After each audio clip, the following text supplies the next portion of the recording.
The broadcast is now starting. All attendees are in listen-only mode.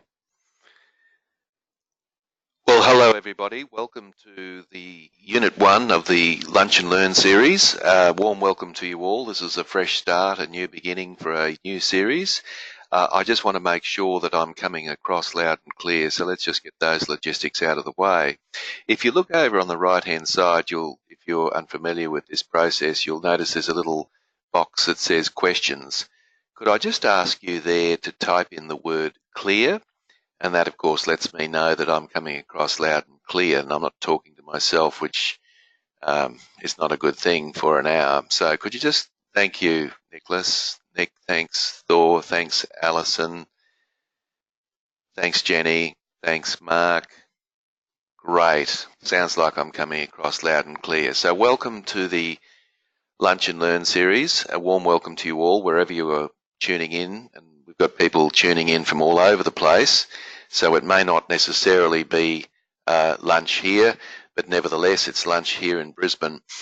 Now, what you just did by typing in the word clear there is a little clue for you that during the course of this 1 hour session, whenever you've got a comment to make, an observation to make, a question to ask, that's the place to do it. So if you just type in your question there, what I'll do is I'll look at it, I'll respond to it immediately, because what I'm not going to do is leave a sort of an awkward 10 minutes at the end of this presentation for questions while we wait for people to think about the questions they'd like to ask.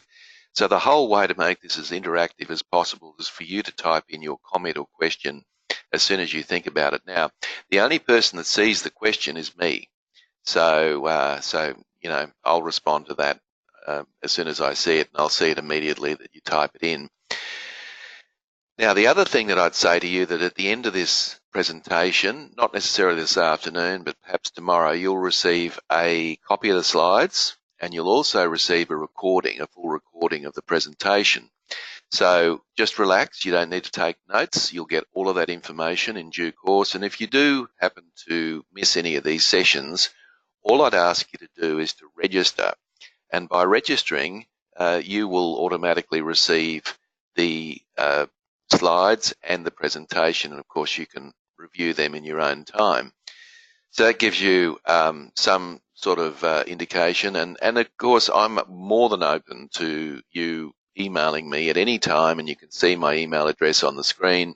At any time you want to discuss something, talk about some of the war stories that you have, implementing some of the things that you do. Which brings me to the point that at the end of each session, what will happen is that you'll get some homework to do. And the homework is about doing something practical. Now, if you look at the title of obviously our first session today, it's about feedback. So you can imagine what the homework's going to be about. It'll be about giving some feedback to your team. And then, of course, you can come back and let me know how that goes. All right, so that gives you a little bit of an indication of how the process works. And what you'll notice here on your screen, and there's always a little bit of a delay, it's coming up on your screen now. You'll notice that there's the full gambit of programs or units. So there are basically 6 units in the Lunch and Learn series in the management version. And I'll just run through them very briefly with you to give you a bit of a sense of where we're going in our journey. And of course, today we're going to be talking about feedback, and I'll spend a bit more time elaborating on that a little bit later. Next session, you'll be required to do a diagnostic online, and that'll be an influencing profile that I'd like you to do. And that influencing profile will show you your preferred style about how you like to influence other people. Because I would argue, being a leader, you're in the business of influence, as I am. And so that'll give you a good indication. And so what Unit 2 will be about is a debrief on that diagnostic. So you'll be able to get a printout of that, have that available for you next time so that we can go through that in detail. So that'll be available for you in Unit 2. And then in Unit 3, we'll look at optimizing team performance. And I imagine most of you are working in a team. And the perennial challenge is always, how do you get the best out of your team? And clearly we're going to be looking at that in Unit 3. In Unit 4, we'll be looking at getting the very best from the people that you work with, and what I'm going to do is talk about some reputable motivational theories there, give you an indication of trying something. If plan A doesn't work, you can try a plan B or a C and just see what works for you. And I would say this to you, that you might have someone in your team that might be performing at, say, 40%. It's a bit unrealistic to expect that you're going to get them to 100%, but it's not unrealistic to expect that you can get them to 50 or 60 even. And that's what we're trying to do. And if you've got 5 people in your team and you can increase their performance by 10%, that's a 50% increase in productivity from your team. So we're going to talk about how you might do that and some do's and don'ts around that.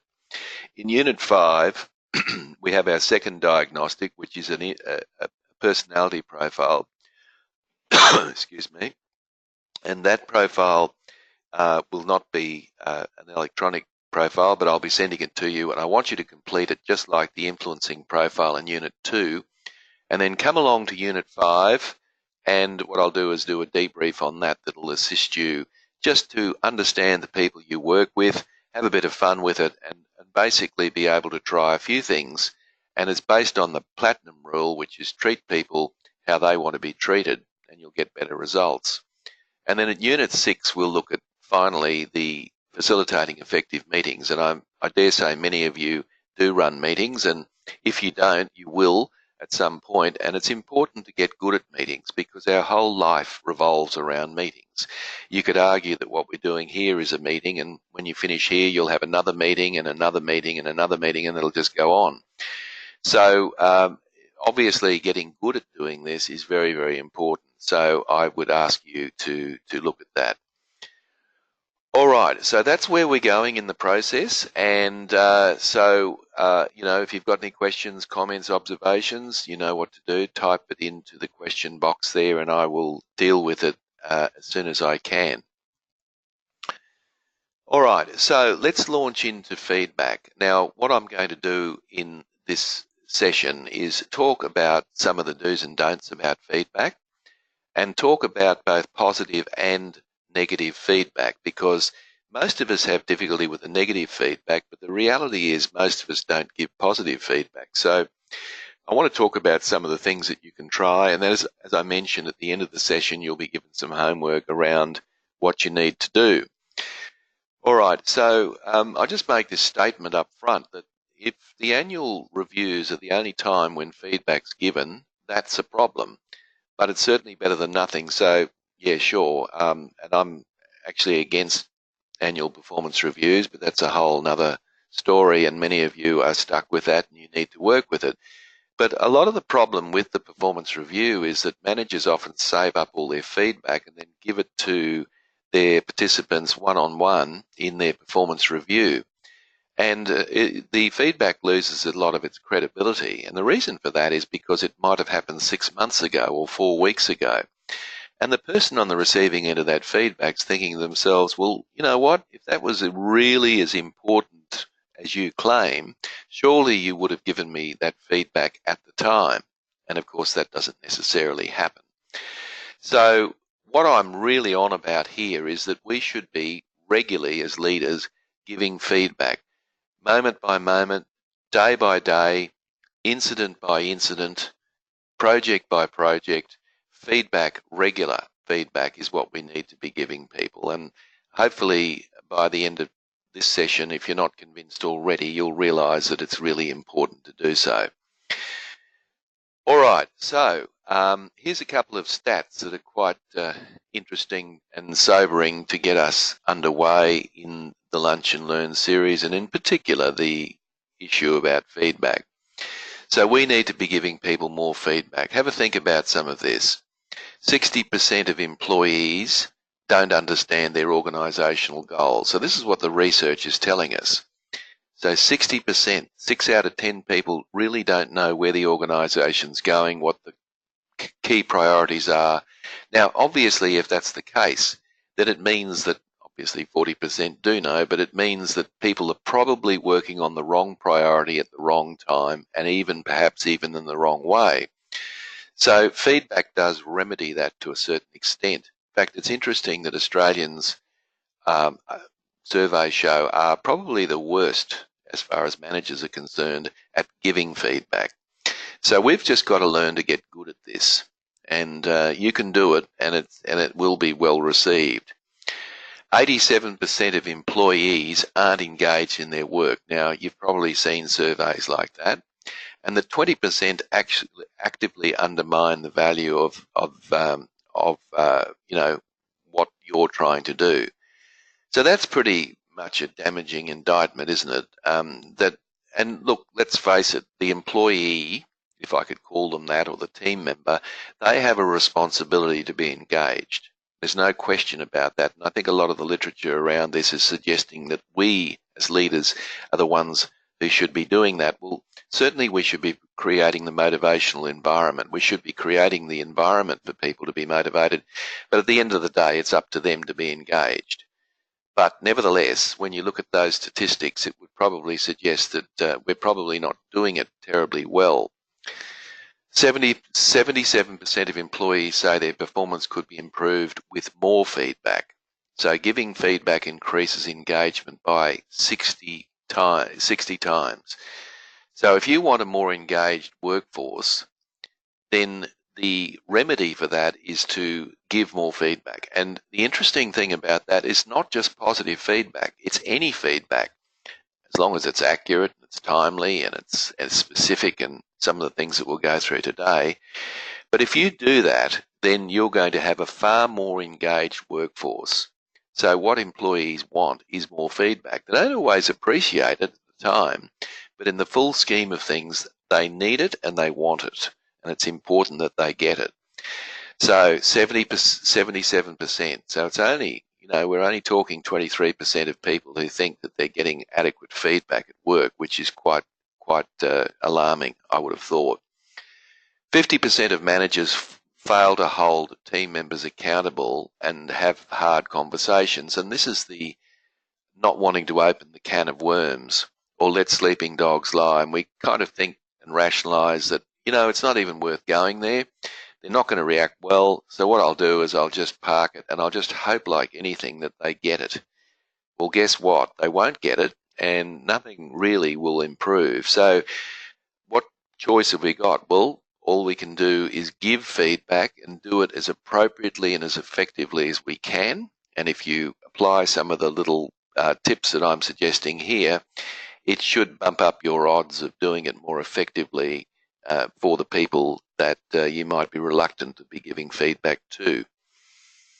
Now, another interesting stat is that 57% of employees say that they want critical feedback that helps them perform. So the majority of people are saying that when they're not doing it right, or they're not meeting the crossbar, they're not meeting your expectations, they're actually saying, we want to know.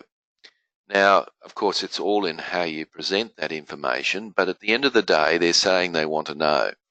And so it's true, isn't it? Our whole society is tied up with rules and regulations and processes and procedures and routines. And the reason for that is that we human beings fundamentally need feedback.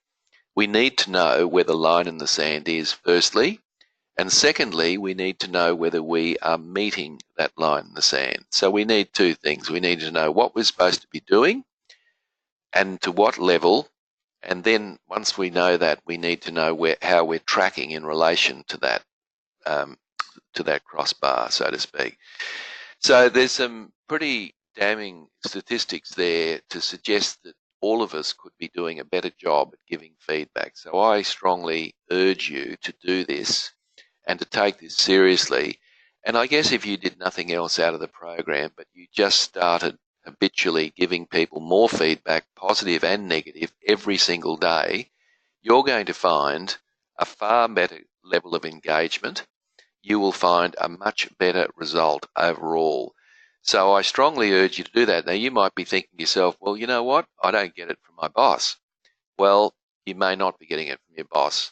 Your boss is not doing the lunch and learn. Perhaps they should, but they're not. And I would suggest to you that irrespective of whether you're getting that feedback or not, I suggest that that shouldn't be a indicator that I shouldn't be giving feedback. And of course, you can always ask for that feedback, and of course, it's their choice about whether they give it to you or not.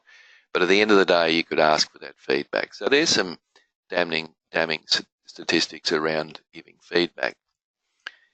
All right, now I want to just touch on this point about negative feedback. When I say negative feedback, I'm talking about where you've got to be, constructively critical about somebody.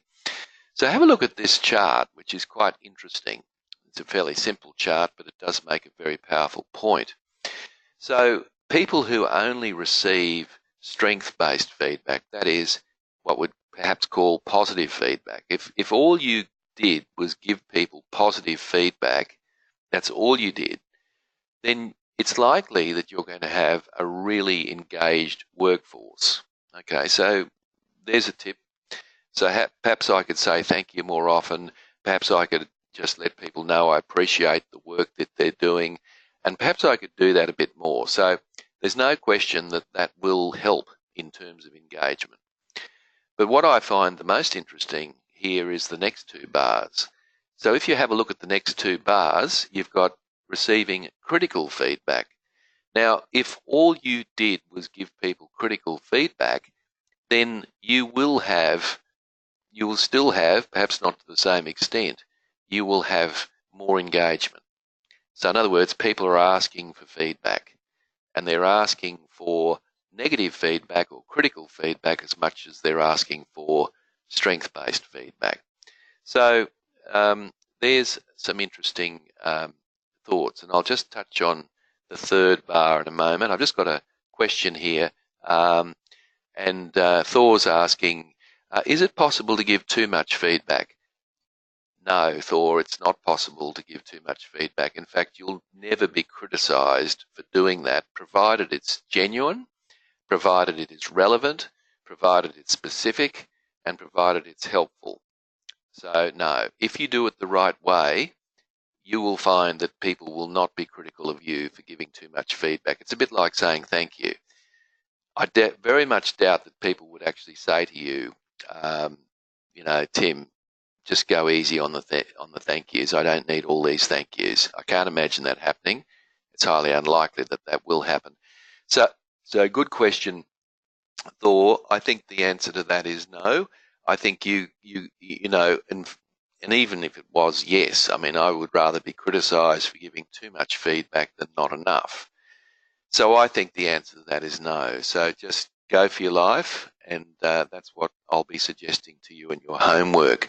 Yeah, thanks, Thor. I can see that you agree, and I appreciate that comment coming back. Now, the final bar of the is interesting, isn't it? So if you decide, and you need to look within your heart and say, am I doing this? If you think to yourself that I'm not giving any feedback to either one person in my team or several people in my team, you will have a disengaged workforce, right? Team, whatever it is that you're leading. So no feedback is not good news.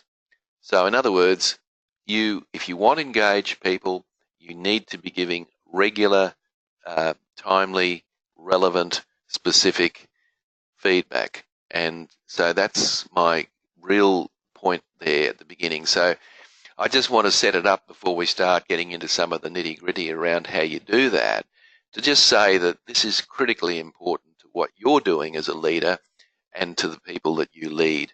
So get stuck into it and give it a go, and please don't worry too much about how it will be received. You can see from the research it'll be well received overall. Some people might like the feedback, but that doesn't mean they don't need it. There's a difference there, you see. So you might have people that might be in a huff about it, but you might want to look in the mirror and say, well, did I give it the right way? And if you feel that you have, and you've done everything right, you will find that at the end you will actually have a more engaged workforce than a workforce that's disengaged. The other thing I'd say to you is, if you're not giving enough feedback, then how in heaven's name could you expect that people will receive it in the way that it's given? So people need practice at receiving feedback, as well as leaders having practice in giving feedback. So in other words, if you're not giving feedback, then how can you expect people to be giving, receiving it in the way that it's you want to give it? So you've got to give feedback, and you've got to give people a chance to practice receiving feedback, if that makes sense to you. All right, so let me just say something about feedback before we get into some of the key points about giving feedback. So this will come up on your screen. There we go. Roughly by a 3-to-1 margin, employees believe that constructive feedback does more to improve performance than positive feedback. So people want feedback. They want positive feedback. They want negative feedback. And it's really important that we do that, because that's the reality of it. We all need to know fundamentally where we stand. So that's true. Now, the secret, how do you get people to listen to your feedback? So it's one thing giving it, but the other point is, well, how do they receive it? Well, the secret is for them to listen to your feedback is whether in fact they respect you. All right. Now, if they don't respect you, you can be giving the best feedback in the world, very relevant and all the rest. It'll probably fall on deaf ears. So look, at the end of the day, as a leader, you've got to be well respected. That's true. But here's the paradox. If you don't give feedback, you won't be respected. However, if you do give feedback, ultimately what will happen is that you will build up your sense of respect with your team, all things being equal, of course. So, of course, the notion is that respect is earned. It's incredibly hard to get. So there's a lot of work involved. It's like going to the gym and building muscle. It takes a long time, but it requires you to be authentic. It requires you to be genuine and authentic about the feedback. And of course, I'll talk about how you do that in a moment. So what that basically means is this for you, that you could have the same thing, you could say the same thing to two different people and get two different results. And it may well be because one person respects you and the other one doesn't, even though both of their behaviours warrant the same feedback. So respect is critical, being authentic is critical, and you need to start to think to yourself, well, I'm not in the business of being liked here. I'm in the business of being respected. That's a critically important point. And of course, some of you have been promoted into your role and have been, say, part of the team or whatever, and then all of a sudden you've been promoted. You've got to start thinking like a leader. You are not one of the team, so to speak. Well, you are, but I mean, you have a different set of responsibilities, and I'm not suggesting you put yourself on a pedestal. That's not being authentic. But at the same time, you have a different role, and you might find that people find that role hard to adjust to because they are used to you being a member of the team.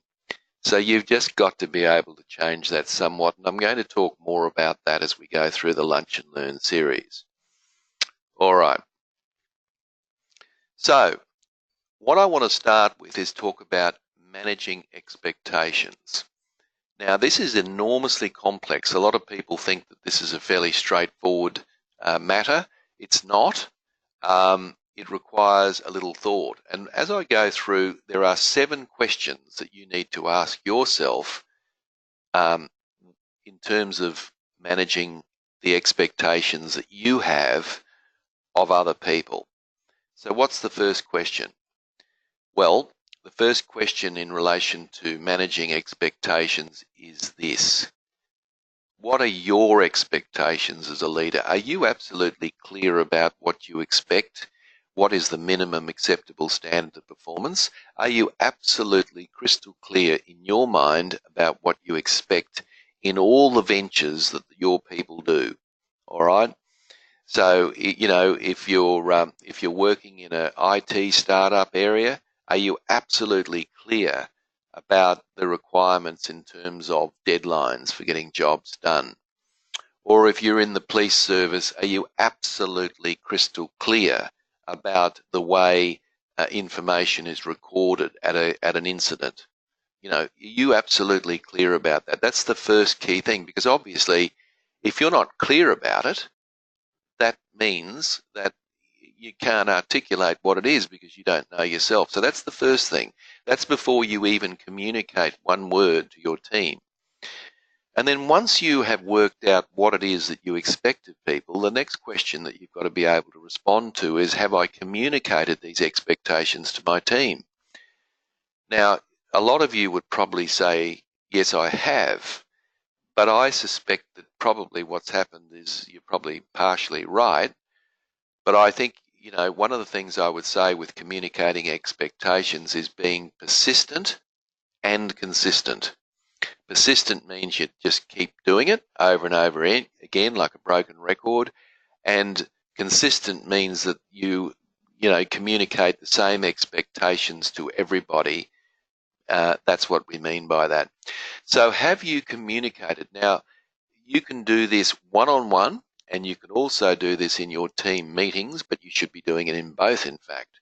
So have you communicated your expectations to your team? It's really important that you do that. Now, let's assume that you know what you want. Let's assume that you've communicated your expectations to your team.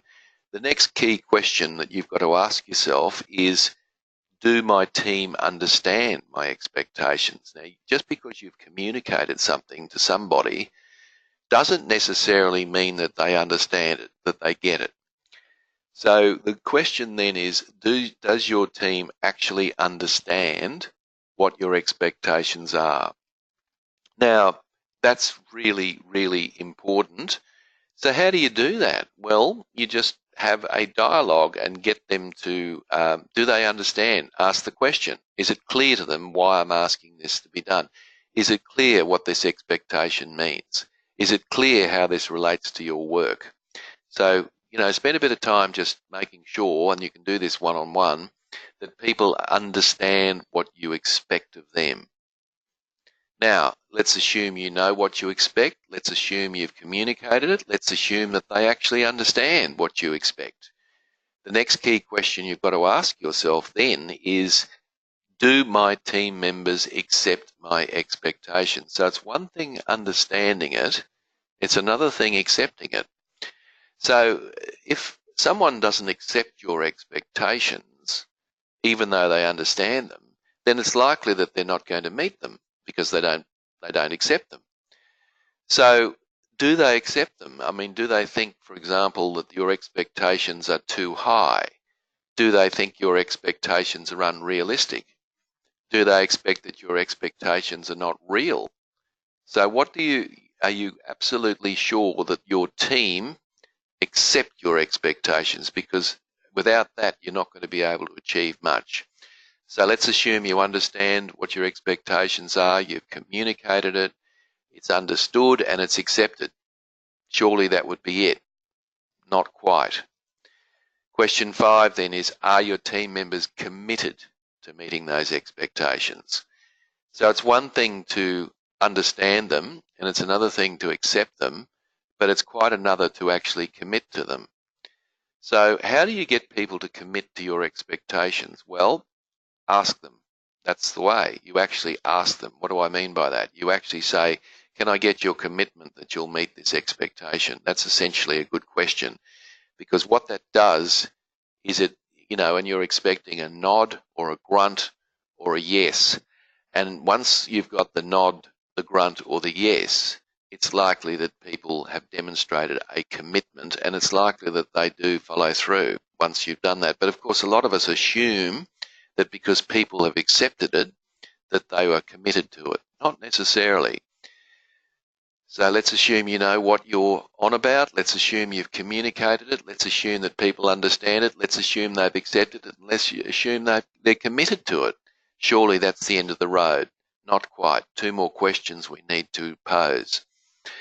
Do your team members know how they're performing against those expectations? So have you, in other words, given clear, timely, specific feedback?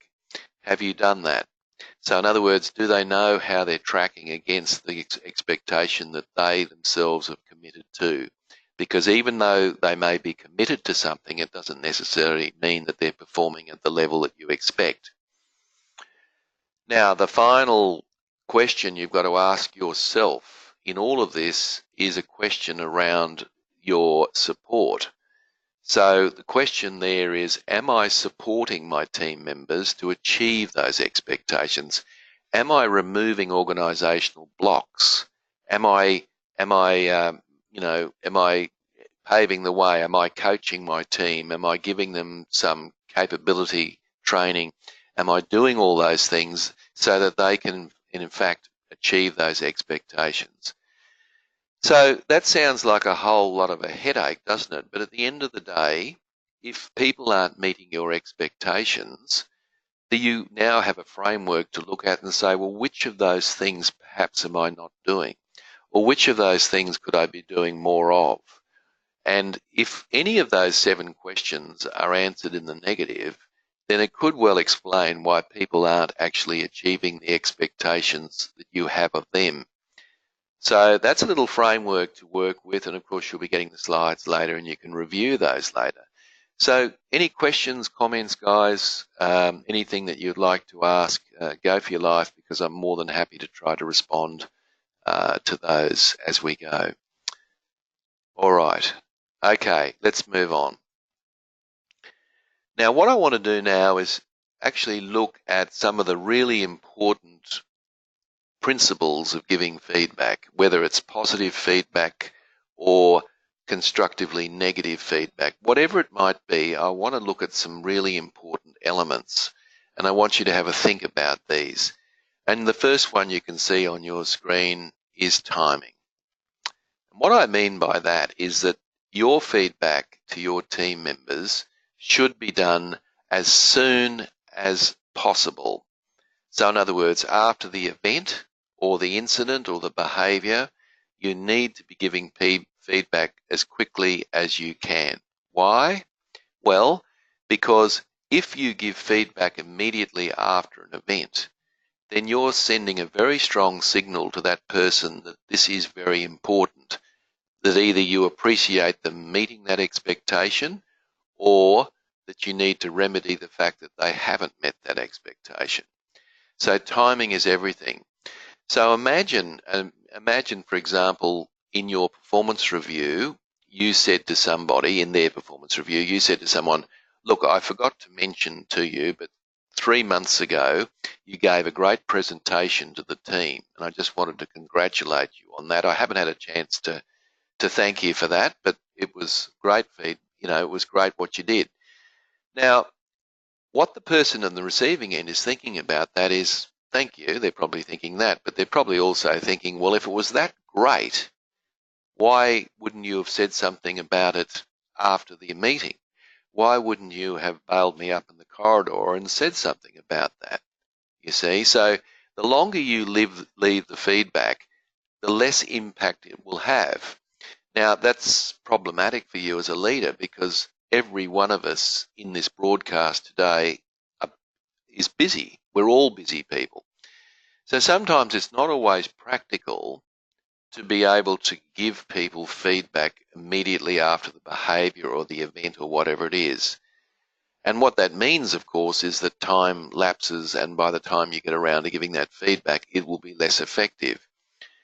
So what you've got to try and do is prioritise the need for giving feedback as an integral part of who you are as a leader. All right, so it should take priority wherever possible. Obviously, if you're in a crisis or an emergency, that would be an example where it would be reasonable to delay giving the feedback. But quite frankly, that doesn't happen all the time. And so what we've got to try and find is the opportunity to actually sit down with the person and give them the feedback. All right, so timing is very important. So the first principle is, as soon after the event as possible is indeed the best time to give the feedback, because it's in the moment, it's in the situation, it demonstrates clearly to the person you're giving feedback to that you are serious, otherwise you wouldn't be doing it. And that could be positive or negative. All right, so timing is critical. So try as hard as you can to down tools and give that person the feedback immediately after whatever it is that you want to give them feedback about is critically important. Okay, so that's principle number one. Principle number two. It is very important that the feedback that you give to the person is specific. All right? So if you give people generalized feedback, quite frankly, they're not going to know really what you're talking about. You know what you're talking about, but that's not the point. The point is, do they know what you're talking about? And the best way to do this, of course, is to use critical incidents, to use examples, to use behaviour, to use isolated examples to give your feedback. So, for example, if you wanted to talk to someone about their negative attitude, saying to someone, look, you've really got to lift your game. Your attitude's appalling and you've really got to start being more positive. That's your feedback. Well, obviously it's very generalized. It's probably not likely to work very well for you, even though in your mind it's absolutely and utterly true. Wouldn't it be better to say to the person, I've noticed that in the last 4 meetings that we've had, a number of team members have made comments and observations that were reasonably constructive, and I noticed that you were quite negative about those. And, you can even cite the examples. And I have a problem with that. And then they might say, well, I was just trying to be helpful, and say, well, I understand that, and I get that, and I understand that you probably think that might not work in the environment we're in. But just remember this, that when you do that, it discourages people from coming forward with their ideas, and that's problematic for me. You see? Will they like that? Probably not. Will they justify it? Probably will. But at the end of the day, you can see that it's more specific and it's more likely to get traction because you're picking up on some key incidents that have occurred where you can give that specific feedback.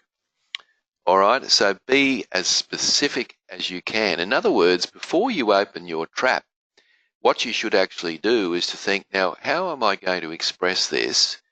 What examples can I use? And how can I make this as specific as I possibly can so that the person is crystal clear about what I'm on about? That's the key thing there. Okay. Now, let me take that a little step further.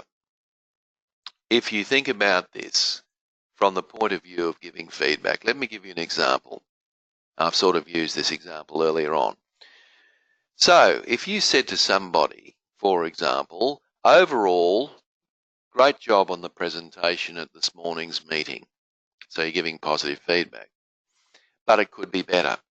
Right, that's your feedback. Great job this morning at the meeting, but it could have been better. Now, it's feedback, but it's not specific. It's vague. The person's probably thinking to themselves, well, what was wrong with it? So they probably lost the idea that you thought it was a good presentation in the first place and just go straight for the negative. You didn't, because you didn't like it, does it actually mean it's bad? How could it have been better? These are all the questions swirling around in the person's brain while you're giving them that very vague generalized feedback. So perhaps it might be better to say something like this. Perhaps you could say something like this. Great job on the presentation. I really liked how you used statistics to back up your key points, right? So I'm now talking about what I liked about it. I liked the fact that they used statistics to back up their argument, right? So they're absolutely clear about what I liked about it. And then I might say one small comment, maybe next time it would be good to invite more comments from the group and get them more engaged or involved. You see the difference? It's exactly the same thing that you're talking about. It's just that you've done it in a more specific way, and it's likely to be accepted the right way. So that's really important. So it's important that you try to be very specific about it. And it's the same, of course, with negative feedback. Whatever the feedback is, and the best way to do that, of course, is to use a critical incident. All right. So the other thing I'd say about feedback, and I've alluded to this already, is that your feedback should be frequent, right? Never ending. Every single day, and this afternoon, if it is this afternoon, you should be giving feedback. Every day you should be giving feedback. It's an ongoing, never-ending process. So feedback is just part of what you do as a leader, and it's really important to embrace that. So people should be getting used to you giving feedback, and they should be expecting you to give feedback, and not only that, they will receive that feedback. So make sure that you just don't, do it once. So for example, take that previous example. I've just talked to the person about their presentation. So the next time they give a presentation, obviously I need to give them feedback. Now, if it's improved, I'll mention it. If they got the audience more engaged, I want to hear about that. If they didn't, I think it's probably wise to talk about that as well. So you see, it's a never-ending process. Now, another principle out of all of this that's really important is that you should be asking questions in your feedback. This isn't about you pointing the finger or, giving some presentation to the other person. Ask questions. The first question that you should ask in certain circumstances is, how did you think it went?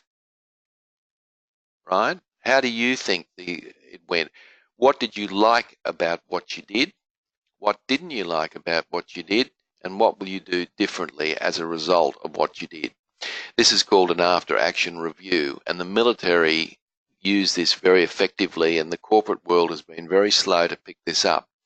So this is called an AAR, an after-action review. What did you like about it? What didn't you like about it? And what will you do differently as a result of it? Now, no matter what it was an absolute disaster. There's always something positive in there, and what your job is to try and draw out of the person what they thought went well. And of course, it's a much more positive way to start anyway. And then, of course, you can move into what didn't you like about it, or what would you do differently? That's another way you could put that question. And of course, the third question is, if you had an opportunity to do that again, what might you do differently? You see, so it becomes a never-ending process. So feedback, asking questions is really important, and I would suggest to you as a leader, your job is not to answer questions. Your job is to actually answer questions. Your job is to actually engage the person in the feedback. So feedback is a two-way process. Now, if you ask people, how they think they performed in something, and they come back and said, oh, I thought it went really well, and you have a different view, that's okay. You just let them know you had a different perspective on it. And of course they're going to listen to your perspective because you're the boss. So, be assertive and say, well, I have a different point of view. This is something that I thought could have been improved, and just mention what it is. But give them an opportunity to critique themselves first, because essentially that's what we're trying to do, is to get people to critique themselves, which is very important. So any questions, folks? You know what to do. Type them in the question box there, and I'm happy to take them. So don't be shy. I'm sure as we move into this Lunch and Learn, we'll get more and more questions and comments and observations once people are familiar with the format and how we like to operate. All right, now here's another important principle around feedback. I do not subscribe to the view that we should be praising people in public and criticising people in private. I'll tell you why. There are some people who are naturally introverted, naturally shy, and really don't need attention drawn to them. That's the reality. You mightn't be one of those people, but I'll guarantee that you'll lead some of those people that really don't want to be made a song and a dance of in front of everybody else. If you look someone in the eye and you're genuine and you give them feedback in the corridor or in the meeting room or wherever it might be, that's enough. Right? You don't have to do it in front of casts of thousands. It's actually not necessarily any better, and in some cases people might not like it at all. That's the truth. They get embarrassed, they feel uncomfortable, they just want you to mention it to them if that's in fact how you feel. So it's really important for you to try and find some privacy to have that meeting. Now, many of you work in an open office environment, which is problematic. because obviously that's not going to be a private situation.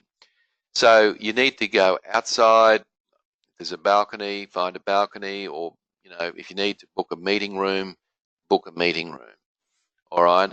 Now I know that's a pain in the neck, but that's the truth. And if you've got an office, then obviously you can do that in the office. But I think as a general principle, feedback should be done in private. What do you think about that? I'm interested to hear your feedback about that. Um, certainly when you're having a work in progress meeting or whatever, and you're talking about, your weekly or your fortnightly meeting, there's no reason why you can't point out things that people have done that have been good. I'm not suggesting that you don't do that, but I think also, pulling them aside and making them feel important and respected and give them the feedback one-on-one, you're going to find a much better result than you would if you just simply made that comment in public.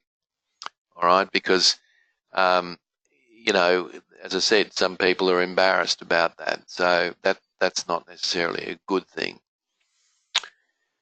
All right. As I mentioned earlier, thanks, Thor. You're just mentioning that I agree with that. Good, I'm in the right place. Critical incidents. Now, a critical incident is any isolated incident occurring in the workplace where you can draw attention to it as the basis of giving feedback. So this might be somebody raising their voice in the office. This could be somebody getting upset with a member of the public, overly upset. This could be somebody who perhaps hasn't got a report in on time. This could be somebody who perhaps has been negative in a meeting unnecessarily so. These are all what we call critical incidents. So what you need to do is you need to find those examples. Okay, so it's really important to find the examples and use them. Why? Because they're real and they're current and they're specific. And if you can talk about a critical incident, it's much harder to refute what actually happened or what the intent was and so forth. So try to use critical incidents wherever possible to give your feedback is the way to go. And if you do that, I think you get a much better return. And so it prompts you, of course, to do that immediately after the event, which is, of course, the most effective time to do that, as I mentioned. So there's some really important principles. Now, the other thing about feedback that's important is this. I just wanted to privacy. Regarding privacy, giving feedback, Thor's mentioned. Yeah, absolutely. Yeah, do that in private, I think is critically important. So Thor's obviously agreeing with the concept of giving feedback in private. Now, the other thing I would say to you is that when you're giving feedback to people, remember that the reason that you're giving feedback to people is that you want a new future. In other words, you either want them to continue the behaviour if it's positive, or if it's not positive, you want them to stop the behaviour. All right? So one or the other. You either want to continue the behaviour or you want to stop the behaviour. That's the future. So in other words, the only reason you're giving feedback is to try to do something different in the future, or the same, or reinforce something. So in other words, when you're giving feedback, you need to focus on the future. The emphasis should be not about, excuses or why this happened, or if this person had done this, it would have been different. Sure, some of those things might be valid. But at the end of the day, it is all about fixing things for the future or reinforcing behaviour for the future. So don't wallow around for half an hour talking about, the past, because it's irrational. The past is actually gone. There is absolutely nothing we can do about it. There is no point in you entertaining that other than to learn from it and to be guided and informed by it so that you can actually help them improve their performance in the future. So focus on the future is another key principle in giving feedback. Okay, now I want to talk a little bit, just a couple of other key principles around giving feedback. feedback is not a license to have an argument. And in fact, if it does descend into some confrontation, particularly if it's negative, then just agree to disagree with the person. You don't need to get into an argument. It's not about that. And in fact, you could actually say to someone, I refuse to argue with you about this. This is not the point. And of course, if you're not willing to argue with somebody about something, it diffuses their particular, diffuses them completely. They can't argue because you just decided not to argue. It takes two people to have an argument, and you've decided not to go there. So just avoid confrontation and argument. It's not the point of the whole exercise. Now, the important thing, and I guess I've reinforced this, is the focus is on the performance, it's not the person. So what you're trying to do is to either change the performance or reinforce the performance. It's not about the person. So if you give feedback that's very personal, then it's likely to get you into strife. But if you talk about a critical incident, which is a behaviour that you observed or you've heard about or whatever, then that is what you focus on, not the person individually. Because then when feedback is very personal, that's when you'll get yourself into a lot of strife. As I said before, focus on the future. It's all about the future. It's not about the past. Certainly you'd use the critical incident to make some points about the future, but it's all about the future.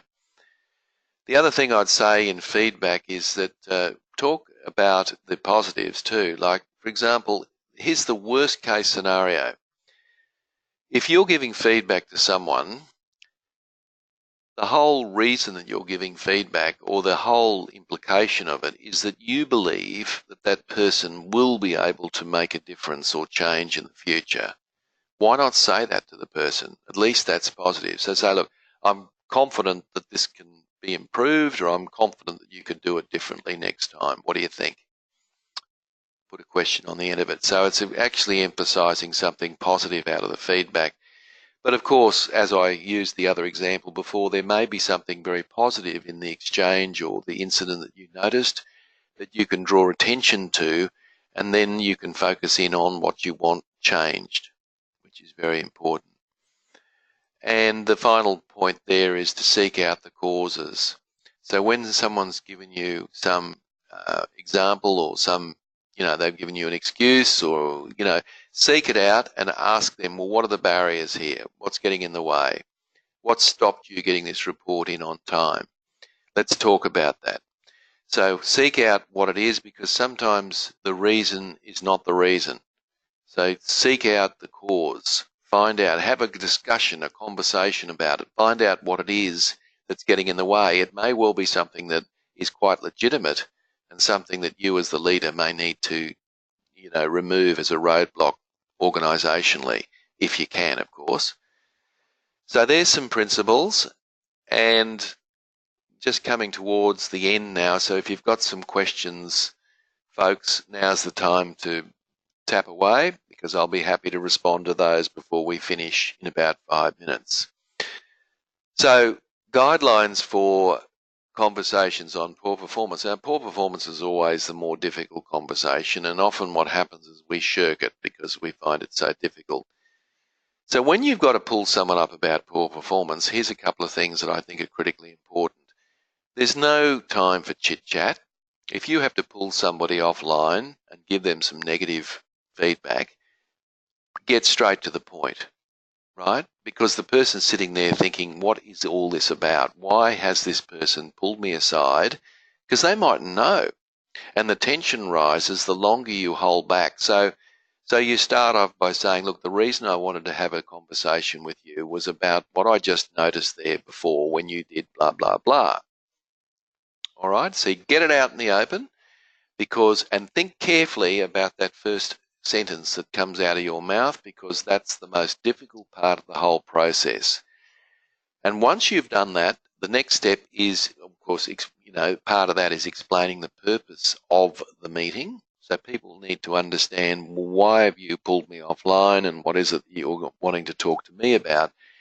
And then once you've done that, take the heat off yourself and ask the other person what they thought about the incident or what they thought about, the performance.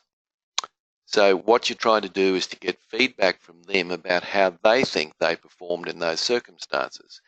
All the while they're doing that, you can start gathering your next thoughts and how you might deal with things. So get them talking, ask questions, show a genuine interest, don't interrupt. Really important. Now that's easier said than done because they might say something that they're trying to get a bite from you, or they've said something that's blatantly false. The trick for you is to shut up and say nothing, to bite your tongue until it bleeds, until they've finished. Now, when they finish saying what they want to say, as I say, bite your tongue until it bleeds, what I suggest then is that you then say, look, here's my feedback. Now, if they interrupt you at this point, then your job is to say, just a moment, I've given you a chance to say your piece. Now, please give me a chance to say what I want to say. And you've got high credibility if that in fact is the case. But obviously, if you've been interrupting them all the way through, that's almost a license for them to interrupt you. So you can actually say to them, there's one thing you said there that I disagreed with. Or there's one thing you said there that actually isn't true or isn't correct. Right? You can do that, but do it at the end after they've given their feedback about their performance. That will make a big, big difference. Okay? All right. Okay, we've got another comment here. Let's have a look at it. I have a particular officer who, because of her personality, refuses to acknowledge or take responsibility when I have had to give feedback about poor performance. Any tips on working with that person? Okay, well, if you think about that example, what you're saying is that the problem there is that they're not taking accountability for the feedback. Isn't that really what the feedback's about? So in other words, the incident's one thing, but I'd be having a conversation with that person about the fact that they find it so difficult or challenging to accept their poor performance. That's the feedback. That's the elephant in the room.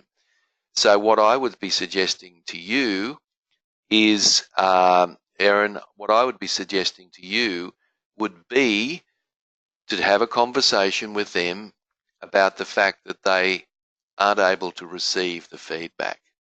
All right? So in other words, always talk about the elephant in the room. All right? Now you'll feel better about yourself and you are getting to the heart of the matter, which is essentially the fact that, as you say, they refuse to acknowledge or take responsibility when they have been given feedback. So I might start by saying, well, a couple of weeks ago I gave you some feedback on X and I've had a bit of a think about that. And I was just actually concerned that I didn't think that you acknowledged that what I said to you was actually true. I also had concern that I didn't feel that you felt any sense of accountability for that. Did I get that wrong or was I imagining things? You see, I pushed the emphasis back on them and then have a conversation about that because it might reveal something quite interesting about that process. Not easy, Erin, I understand all that, but you got to go there because that's the elephant in the room. Thanks for the question. Great question. And I'm sure many of us can relate to that sort of question. All right, we're coming towards the end now, and this is your homework. All right, so your homework is very practical. I want you to commit, not to me, to yourself. I want you to commit to giving positive feedback 3 times a day for a week. That's it. Starting, if it's lunchtime, starting this afternoon. I want you to find 3 opportunities to give feedback positively every day. That's, what are we talking? We are talking 15 bits of feedback over the course of a week. Then I want you to think about, well, how did that work? How did that work for me? Now, let me say this. None of us say thank you enough. Well, some do, but I think you'll never get accused for not saying thank you. So what I really want you to do is things like this. Just say thank you. Thank you for spending an extra couple of hours on that job. Thanks for doing that shift. I realised it was difficult, but I really appreciate you doing that. Thank you for speaking up in the meeting today when you did. That's feedback, and it's positive feedback. All right, so I want you to do 3. It's not a big ask, and I think you'll find something very interesting will occur. You'll find engagement. You'll get some funny looks to start with, and that's probably an indication that you're not doing it enough. But the good news is it will increase your capacity to have an engaged workforce.